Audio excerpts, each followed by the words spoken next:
യേശുവിൻ്റെ ഏറ്റവും പ്രിയമുള്ള കുഞ്ഞെ, യോനായുടെ പുസ്തകം 1-ാം അധ്യായം 12-ാം വാക്യം. യോന ചുറ്റുമുള്ളവരോട് പറഞ്ഞു, എന്നെ എടുത്ത് കടലിലേക്ക് എറിയുക, അപ്പോൾ കടൽ ശാന്തമാകും.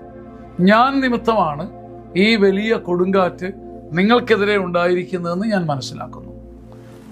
ഇതെന്തൊരു വലിയ തിരിച്ചറിവാണ്. ഒളിച്ചോടിയ യോന തൻ്റെ ചുറ്റുമുള്ളവരോട് അങ്ങോട്ട് പറയുക, പോംവഴി പറഞ്ഞു കൊടുക്കുക, എന്നെ എടുത്ത് കടലിലേക്ക് എറിയുക, കടൽ ശാന്തമാകും. കാരണം ഞാൻ മുഖാന്തരമാണ് ഈ വലിയ കൊടുങ്കാറ്റ്, ഞാൻ വഴിക്കാണ്, ഞാൻ മൂലമാണ് ഈ കൺഫ്യൂഷൻ, ഞാൻ മൂലമാണ് എൻ്റെ കുടുംബത്തിൽ ഈ പ്രശ്നം, ഞാൻ മൂലമാണ് എൻ്റെ പള്ളിയിലെ ഇടവകയിൽ ഈ ബുദ്ധിമുട്ട്, ഞാൻ മൂലം എൻ്റെ കൂട്ടായ്മ, എൻ്റെ കമ്പനി, എൻ്റെ ബിസിനസ്, എൻ്റെ ജോലി മേഖല ഞാൻ മുഖാന്തരം സഹിക്കുന്നുണ്ടോ എന്ന തിരിച്ചറിവ്.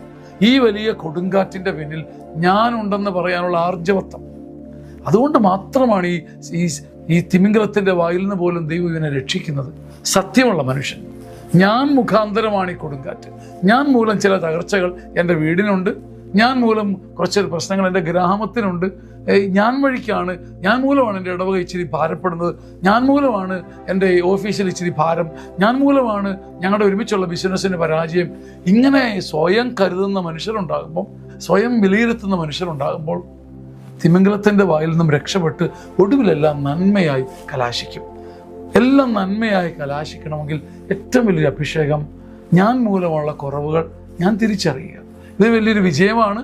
ഇങ്ങനെ തിരിച്ചറിയാൻ ഒരു അഭിഷേകം കർത്താവ് ഇന്നത്തെ ദിവസം, ഞാൻ മൂലം എൻ്റെ ചുറ്റുപാടുകൾക്ക് വന്ന ഭാരം തിരിച്ചറിയാൻ ഒരു അഭിഷേകം കർത്താവ് നമുക്ക് നൽകട്ടെ. ആമേൻ. ആമേൻ. ആമേൻ.